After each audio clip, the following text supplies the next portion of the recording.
Ainda no surgir da alvorada, quando os corredores do palácio começavam a despertar, Arioque caminhava rápido. O passo era firme, mas tenso. Ao seu lado, Daniel o acompanhava, em silêncio. Na noite anterior, o decreto havia sido selado. Todos os sábios da Babilônia seriam executados. Nenhum deles conseguiu dizer ao rei o que ele havia sonhado. Nem um acerto, nem uma tentativa convincente, nem mesmo uma mentira aceitável. Daniel foi o único que pediu tempo. Falou com segurança, não como quem improvisa, mas como quem sabe que está andando sobre um limite invisível. Agora seguia pelo corredor com o olhar baixo, não por medo, mas por concentração. Chegando ao salão, os guardas abriram as portas. O ambiente era amplo, frio, pesado. Nabucodonosor já os aguardava. Sentado em seu trono, observava os dois sem se mover, o rosto fechado, a paciência curta, pronto para ouvir mais uma falha ou ordenar o fim de todos. Daniel avança um passo, não levanta a voz, não faz gestos. Ele sabe onde está. Suspenda essa execução. Eu posso revelar o sonho e explicar o que ele significa. O rei não respondeu de imediato, apenas o encarou. O silêncio se estendeu mais do que o necessário. Não por indecisão, mas para medir quem estava diante dele. Era jovem, um estrangeiro, um cativo. Ainda assim, Daniel não desviava o olhar. Não tremia, não recuava. Então fale. Se o que diz é verdade, o que foi que eu sonhei? Silêncio. Nem os guardas se moveram. Nenhum som ecoou pelo salão. O peso daquela pergunta não era retórico.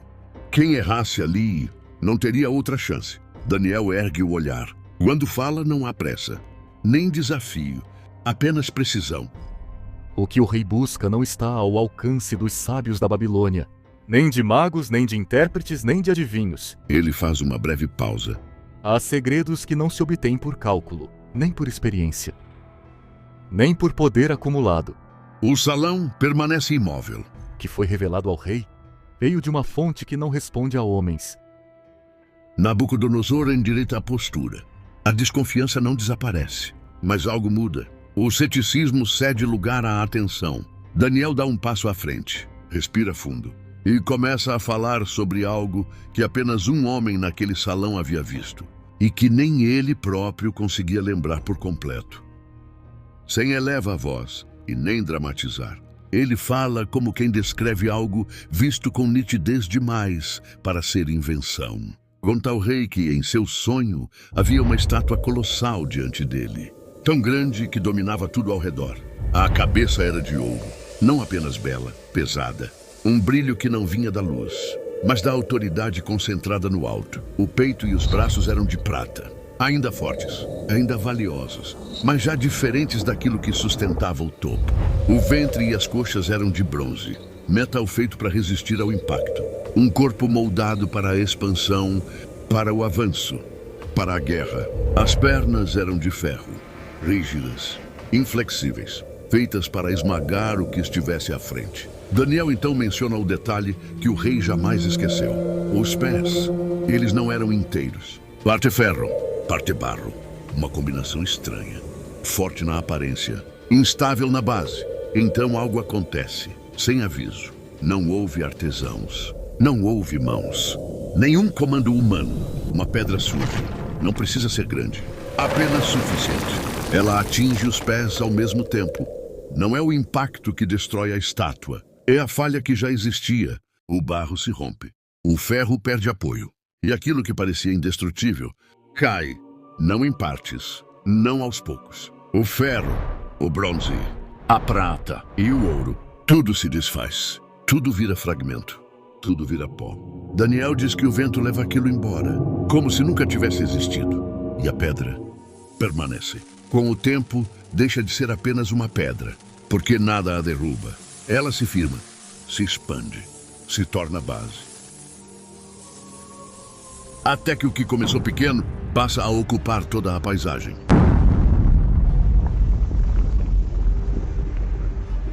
Uma montanha. Daniel deixa claro, a pedra não se torna montanha por magia. Ela cresce porque forças invisíveis a empurram. Porque há algo em movimento contínuo, mesmo lento, acaba deformando tudo ao redor. Estável, impossível de remover. Daniel termina o relato.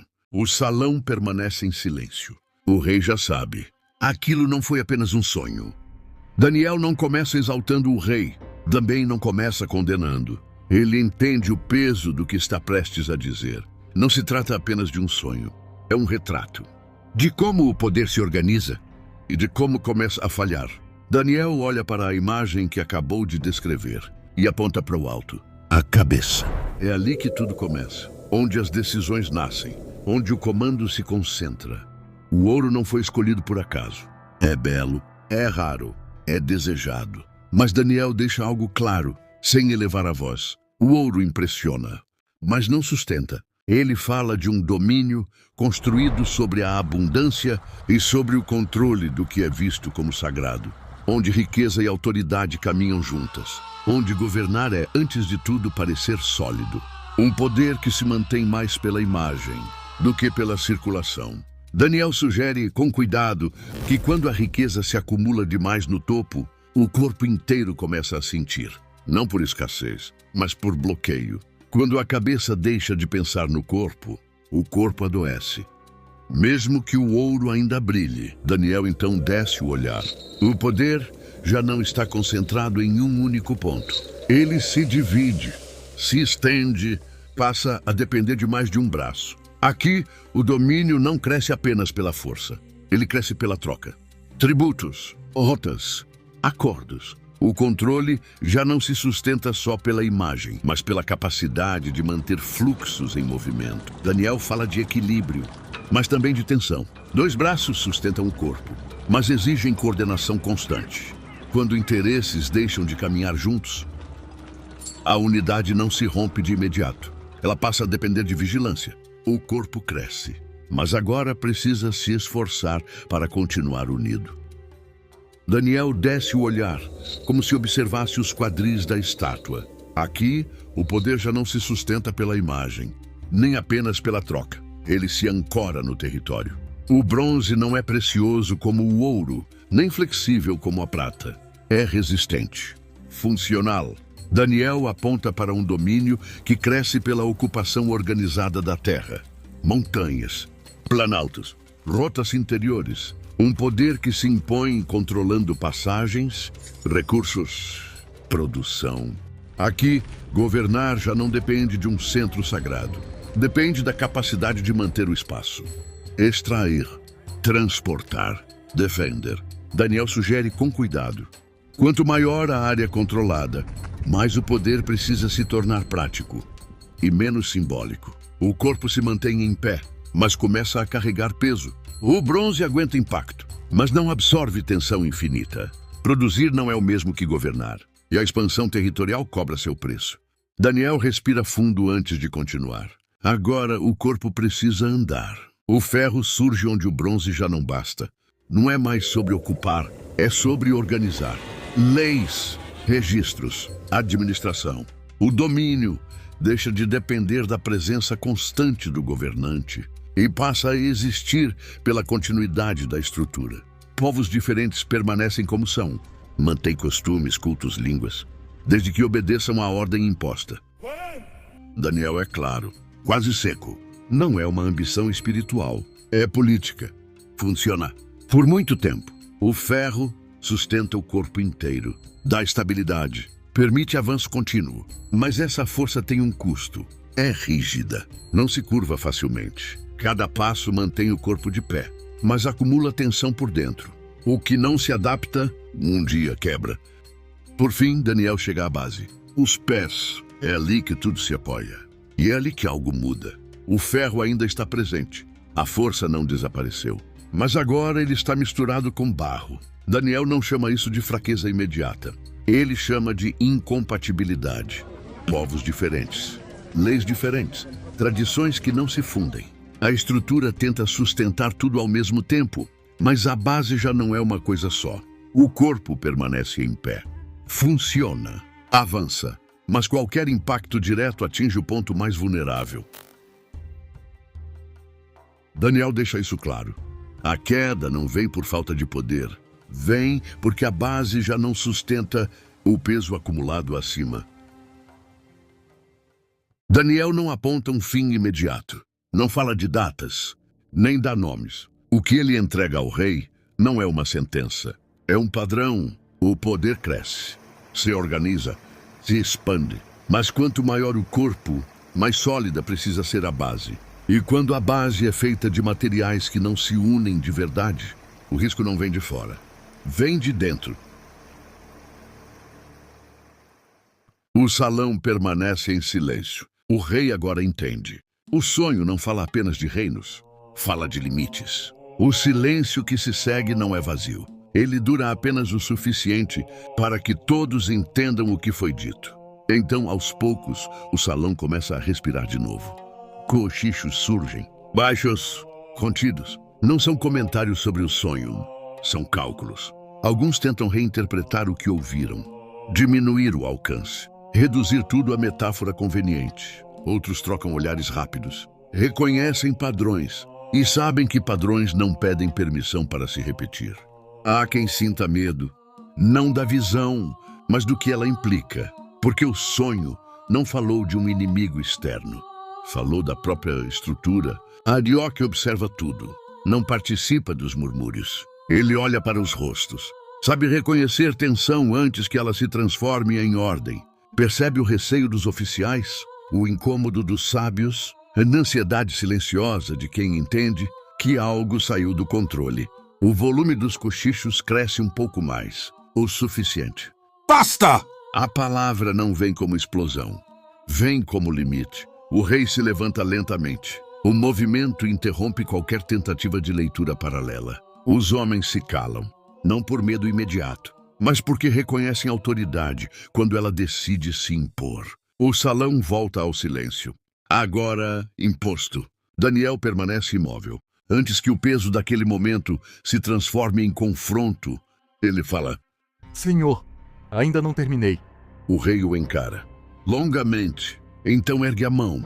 O gesto é simples, definitivo. Então continue. Daniel retoma. Não descreve um ataque ao topo. Ele fala da base.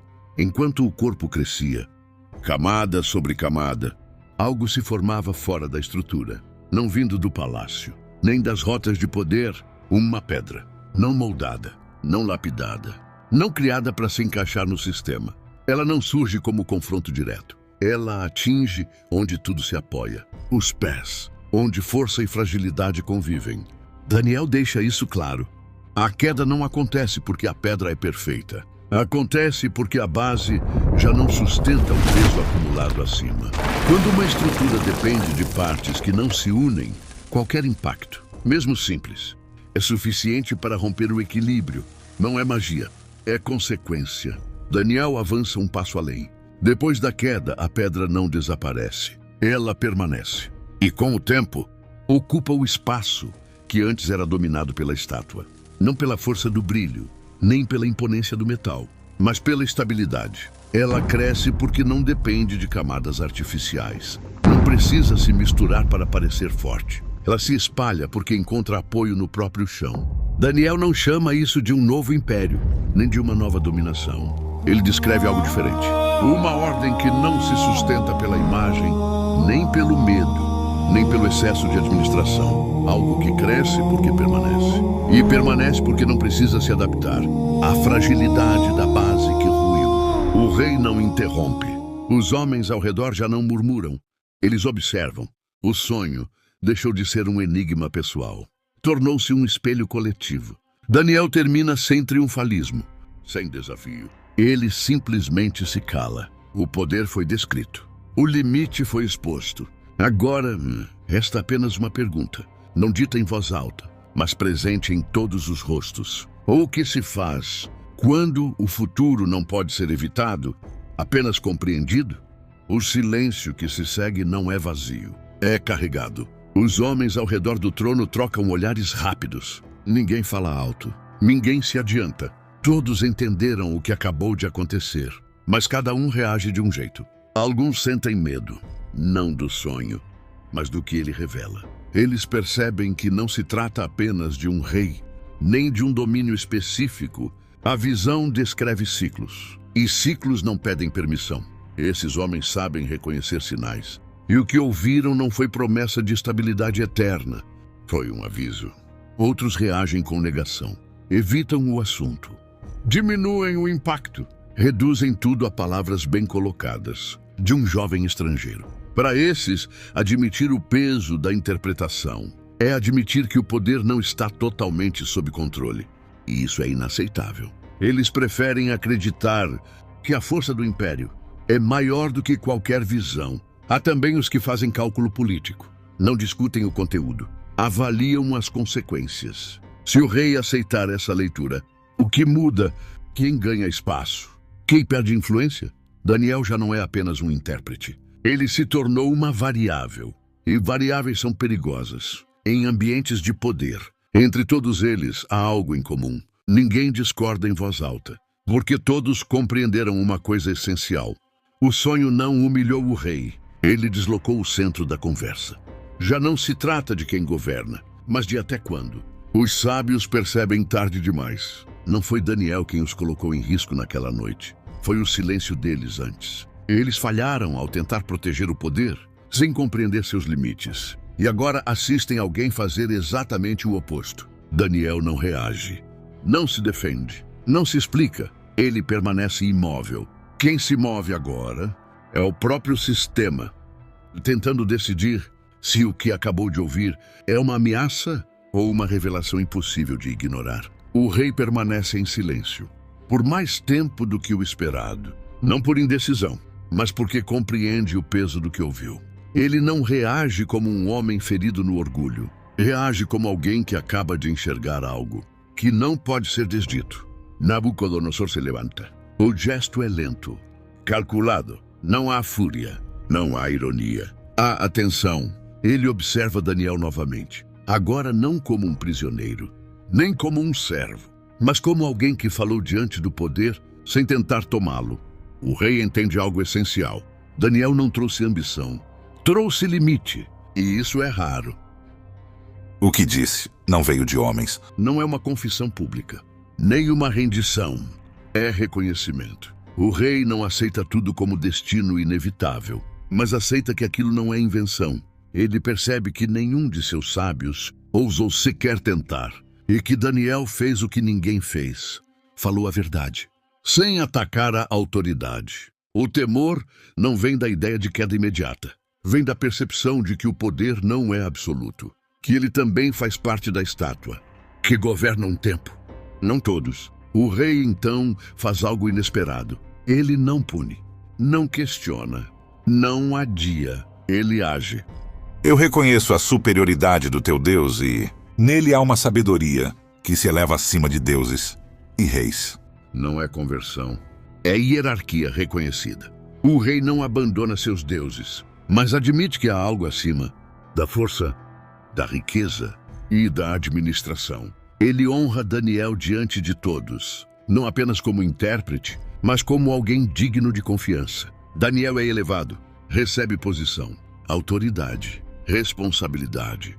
Mas isso não é o mais importante. O mais importante é que, naquele momento, o poder escolhe ouvir em vez de esmagar. O rei não derrotou o futuro, mas também não o ignorou. Ele compreendeu o aviso. E por ora, isso foi suficiente. Nenhum império cai de repente. Ele apodrece em silêncio. O sonho termina. Mas o padrão permanece. Cabeças brilham. Corpos crescem. Estruturas se fortalecem. E quanto mais alto o corpo se ergue, mais frágil se torna a base que o sustenta. Nenhum domínio cai por falta de poder. Cai quando o peso é maior do que aquilo que o sustenta.